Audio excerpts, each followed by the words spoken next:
Welcome! Christmas. Here we go. Sonic 2 on 30 games. Let's do this. I'm actually going to be playing it now, so. Any second. Live. Well, I don't know why it says gadget review because this is definitely not a gadget. Let's switch the name of this title. Sonic 2 stream. Will change.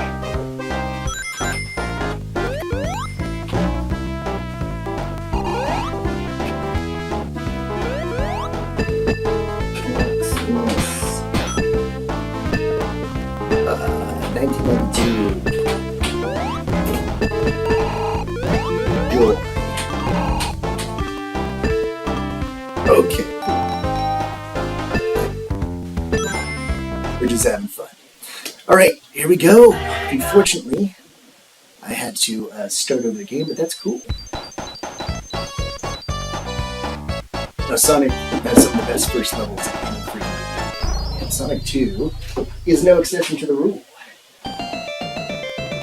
It's pretty sweet.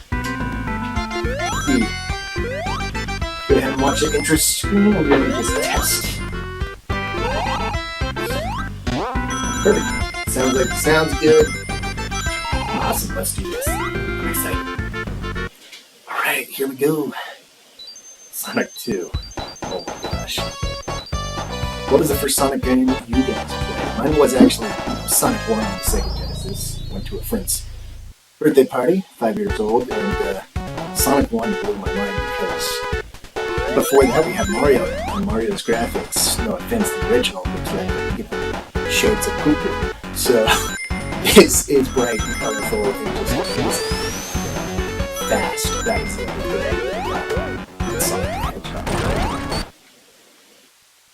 And this is probably one of the most successful Sonic games in terms of giving a real sense of speed. You got the need for speed. That's Sonic 2. Really, really good. I know people back in the day complained about the camera effect. Like, oh yeah, Sonic can't friggin' catch up with the camera. What is up with that? That means the system's weak. Well, I personally loved when Sonic went faster than the camera. It really sold how fast this character was able to go. We've never seen anything like this back in the day in terms of speed. Whoa, you can character's so fast, he's going off screen. It's pretty special. There we go. Oh my god, its first level. It just chef's kiss Sega. It really out of the water. So it's graphics wise, it was not as detailed as like Sonic. It just wasn't. But it made up for lack of super detailed graphics with super speedy gameplay. I, for one, think that was a fairly good trade-off. Again, when this came out, it still looked amazing, still bright, still popped, but that speed and the physics and just, man, there's just nothing quite like it out on the market back in 1992. It was just perfection for a 10-year-old. So.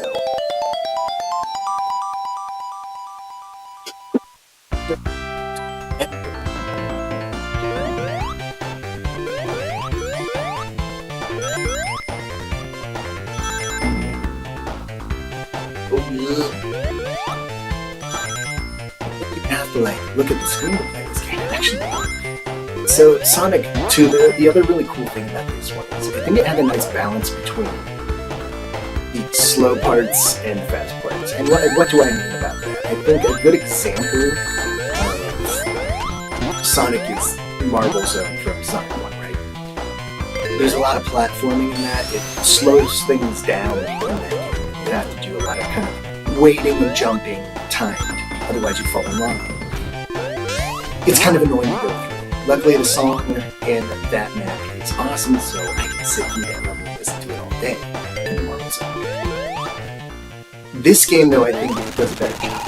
Instead of just going so sharply contrasting its platforming speed, the platforming parts on this game, like, they're quicker to get through. They take way less waiting.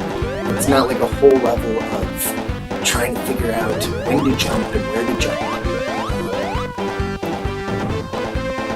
Get through it relatively easy with a little patience. So I think that's a nice balance that they got with this particular Sonic. We'll see it in the next zone for sure. Chemical plant zone. You'll see what I mean by this.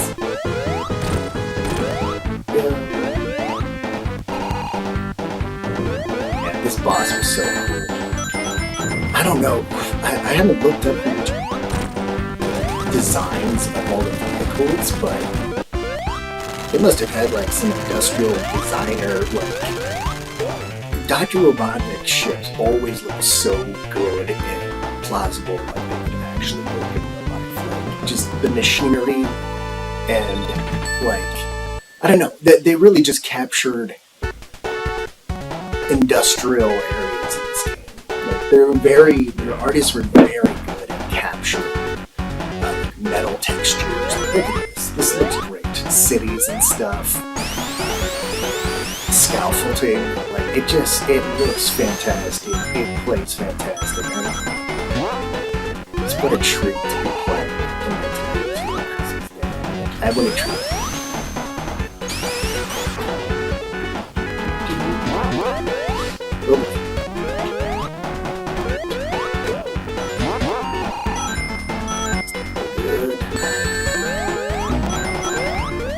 So this is an example of like one of the slow parts, right? They have these little speed traps. You can jump on these blocks and you're not there the whole time, right? You wait for like half a second. So it gives the game designer, like in the player, like a breath, right? And switch their mindset from this holding, right on the controller to go as fast as possible. It makes them, think for a second. I mean, yes, there are a lot of speed traps in this game, which are, also pause the action for a moment. But the puzzles, like, they're not super bad. They are annoying if all you want to do is go fast. Like, you'll see the second level of chemical plant. There's a section where you gotta get the timing where they punch you. But it's not like super huge punishment. It's not like back to the beginning of the game, kind of like Sonic 1. Whole lot more of this stuff.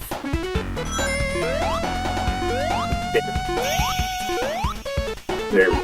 The next level, there's an ending section. If you guys played this game, you know what I'm talking about. There's some platforms that just get out of Sonic's feet and drop him into the purple chemical ooze. It's frustrating because these Sega designers, they're actually maniacs. They're sick. They love torturing game players. They will put these freaking platforming sections / speed traps in the worst areas. Like, they'll build you up, they'll get you excited, like, oh, here's a ramp, like, that I'm going up right now. It's like, yeah, I want to go full speed. And then they shove, like, a platform that just goes out right underneath you. The Sonic falls in and drowns to death. Like, and the player's just left with, like, oh. You get kind of paranoid when playing Sonic for the first time because, they let you go full throttle and then suddenly you crash, burn, and drown. Or get spiked. It's a pretty crazy world Sonic lives in. It's a game. But yeah, no, it's a lot of fun. You gotta slow down, you gotta be okay, and Sonic. Those jumps correctly, they're just really not going to get by this level. Now, in terms of level designs, I think Sonic 2 actually overall has the most playable Sonic levels. Like, in terms of like, as a whole packaged game, this one has like, I think, the best playable levels. Like every level. Get through and have a great time. Not all Sonic games are good at that. Some levels are very stressful in Sonic, especially if you don't know the controllers. Like Sonic 3 is a very famous platform that you have to use the control stick. but the game had taught us to use the jump button to get out of the water, so we didn't know how to operate this obstacle, and it really turned people off to the carnival zone. Something for this game has just everything's playable, super replayable, different pathways to go on. Again, a good balance between start and stop gameplay, which is really important. I think this is probably the best balance of that in any Sonic game. You have classic levels, Chemical Zone, Mystic Caves is probably one of my favorite levels of all time out of any game ever. And that track is just freaking amazing.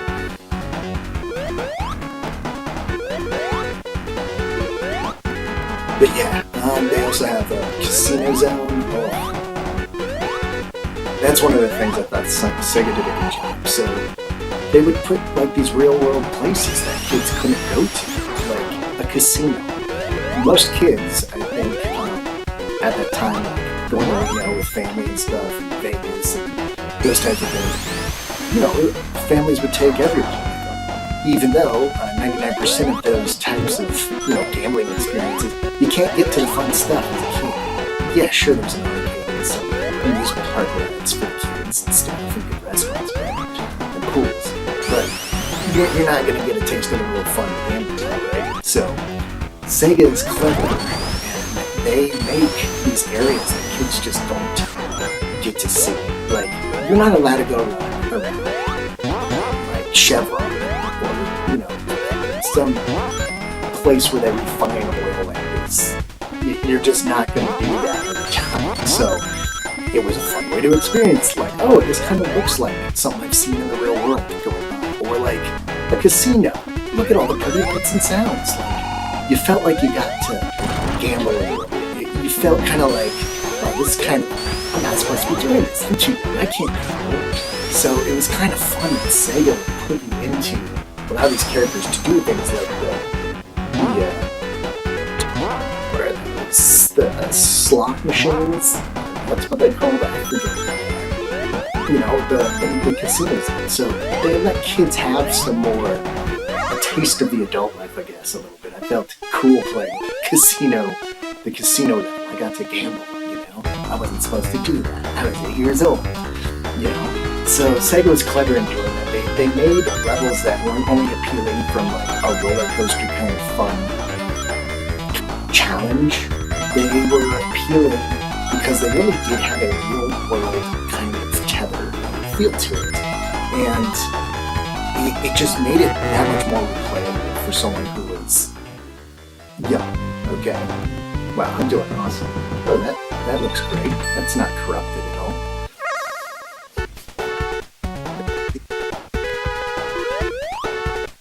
I digress. So, basically, the designs are very clever by Sega, and they're also clever for another reason, not just because it's like stuff that adults usually see at their workplace or in their pastimes, like casinos or oil refineries. They would do things like just from their history. So Sega started off as games for service members in the United States Army military, right? A lot of soldiers were overseas, and they needed some pastimes, right? So what Sega did was they provided soldiers overseas slot machines and casino-type games that they can do a little bit of gambling, get a little bit of entertainment during the downtime while they deploy. And so Sega's been in arcades with casino machines, flashing lights and sounds, and that history makes its way into Sonic the Hedgehog, which I think is just brilliant. So now as an adult, knowing the history, a little bit of history of Sonic. By the way, that section that I just got by, that's a perfect example of a platforming section that you have to respect and pay attention to, where you're just gonna die. Ooh, boy, that was close. That was exactly the part. I used to die all the time. It's super frustrating on that. Super frustrating. But yes, sorry, pay attention just a little bit. This guy, I mean, he's not difficult, but those can be a little stressful with the floor going out underneath you and falling into toxic manufacturing paint thinner. I don't know. Anyway, what was I saying? Sega history, very cool that you get to play in casinos, and again, Sega made physical arcade machines, casino machines. That's what they were famous for in terms of hardware at first. Service games. And they did a fantastic job in, putting that history into Sonic 2. The Sonic games especially were something really kind of... I think it, honestly, Sonic is like the perfect representation of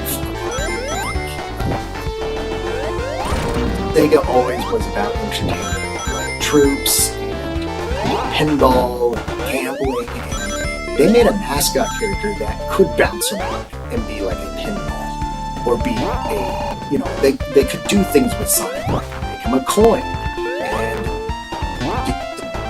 that type, not really, but slot machine type stuff in the casino game, which is the next up after this level, I forget what this Garden Zone is called.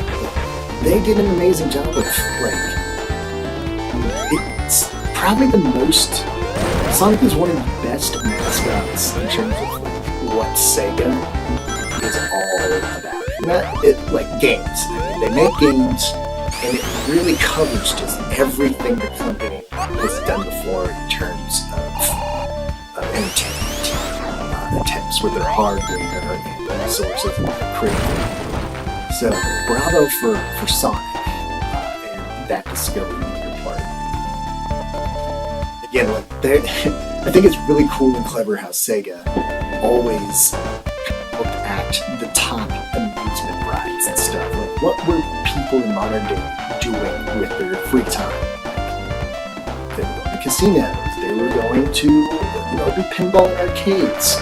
In terms of Sonic at the time, the big thing that was out was roller coasters.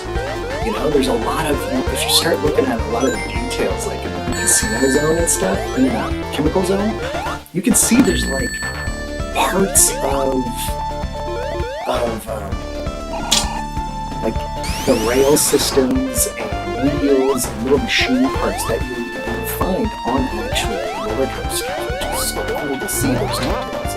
Sega just has an obsession with engineering, the physical kind of amusement. They just love recreating that digitally for the games, for the games. But very kind of, I don't know, I love the design of Sonic 2. I love how they do, it fits so well with their history. This is just a fantastic game. Anywho, thank you for taking the time to watch this and spend a little bit of your holiday with me, reliving one of my favorite holiday games I ever got to experience. Sonic 2 in 2022. So, great game to show right now. Thank you so much. I really enjoyed playing this, and have a great rest of your holidays, guys. Onward.